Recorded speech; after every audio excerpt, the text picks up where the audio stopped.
हर हर महादेव। सभी को सावन की बहुत बहुत शुभकामनाएं।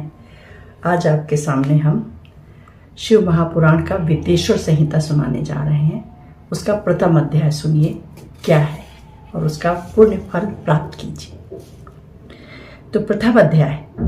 वेद व्यास जी बोले, एक समय श्री गंगा जी और यमुना के संगम प्रयाग में जब मुनियों ने एक विराट सम्मेलन किया, तब परम पौराणिक सूत जी के आने पर सभी लोगों ने अपने दो आसनों से उठकर उनकी यथोचित अभ्यर्थना की और पूजा की।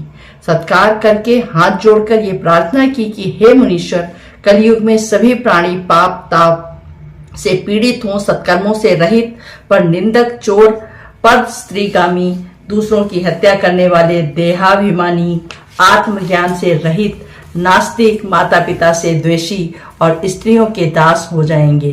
ब्राह्मण, लोभी, वेद को बेचकर जीविका करने वाले, धन के इच्छुक और मद से मोहित, अपनी जाति के कर्मों को छोड़कर ब्रह्म ज्ञान से रहित, दयाहीन और व्रत को न करने वाले, कृषक, क्रूर और मलिन स्वभाव के हो जाएंगे। क्षत्रिय धर्म के विपरीत कुसंगी और पापपरायण होंगे।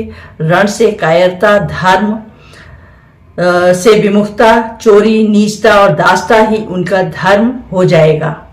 इस प्रकार वैश्य भी संस्कारहीन, अपने धर्म से रहित, कुमागों से धन कमाना ही अपना मुख्य धर्म समझेंगे। वे गुरु, देवता और ब्राह्मणों से रहित, कामी, मलिन, मोक्षाच्छत्र और परम लोभी होंगे।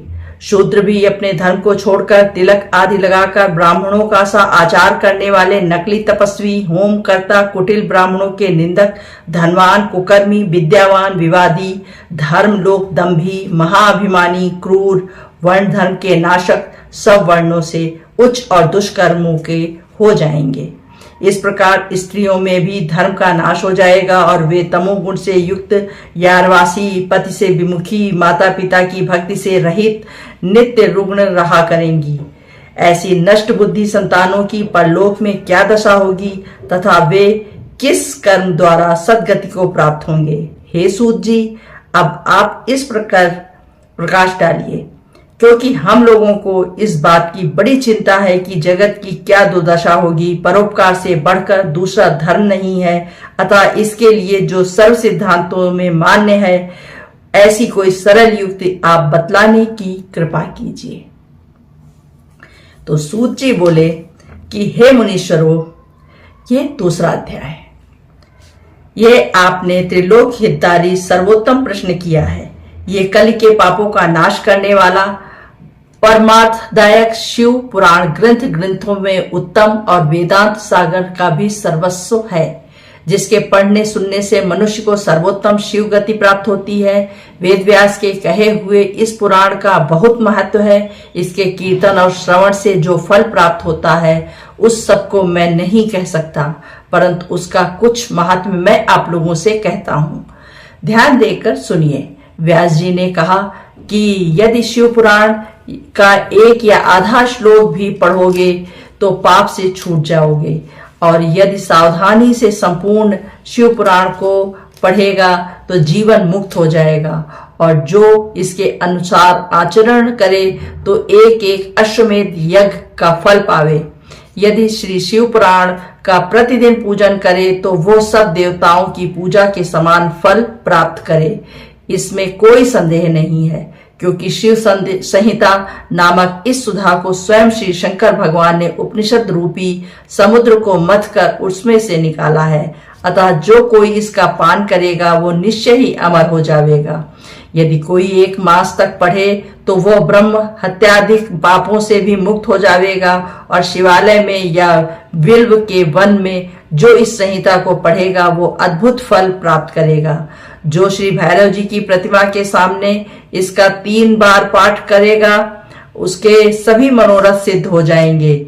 जो कोई चतुर्थी के दिन निराहार रहकर बिल्व के वृक्ष की जड़ में बैठकर इसका पाठ करे तो शिव पूजन के तुल्य फल मिलता है।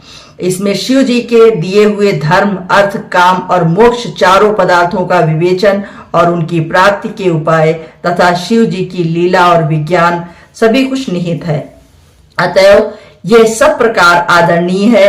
वेद और श्री ब्रह्मा जी की सम्मति के अनुसार श्री शिव जी ने प्रथम इस शिव पुराण की रचना की, जिसमें एक विद्येश्वर संहिता, रुद्र संहिता, विनायक संहिता, उमा संहिता, मातृ संहिता, एकादश रुद्र संहिता, कैलाश संहिता, शतरुद्र संहिता, कोटि रुद्र संहिता, सहस्त्र रुद्र संहिता, वायवीय संहिता और धर्म संहिता, इतनी संहिताएं इस पुराण में सम्मिलित हैं।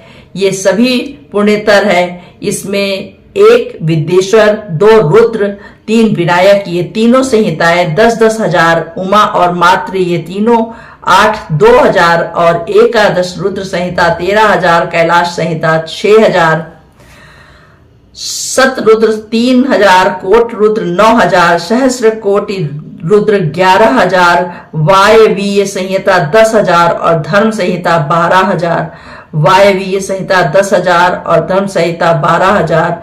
इस प्रकार कुल 1,00,000 श्लोकों का यह शिव पुराण है, परंतु इसे शिव ने अब केवल 24,000 श्लोकों का ही सबके लिए रख दिया है और ये 18 पुराणों में से चौथा पुराण कहा जाता है। परंतु अब इसमें 7 ही संहिताएं हैं, अन्यथा सृष्टि के आरंभ में शिव जी ने इसे 100 श्लोकों में कहा था। अब ये 24,000 श्लोकों वाला शिव पुराण केवल इन 7 संहिताओं में ही शेष रह गया है। नंबर 1 विद्येश्वर संहिता, 2 रुद्र संहिता, 3 शतरुद्र, 4 श्री कोटि रुद्र, 5 श्री उमा, 6 श्री कैलाश और 7 वायवीय संहिता। जो इस सप्त संहिता युक्त श्री शिव महापुराण को आदर सहित पूरा पढ़ेगा वह जीवन मुक्त हो जाएगा। इस प्रकार 2 अध्याय आपको सुनाए हमने इस संहिता के, विद्येश्वर संहिता के। तो कल आपको हम इसके आगे के 3रे अध्याय को सुनाएंगे। तब तक के लिए ओम नमः शिवाय। शिव जी सब की रक्षा करें, शिव जी सब पर कृपा बनाकर रखें।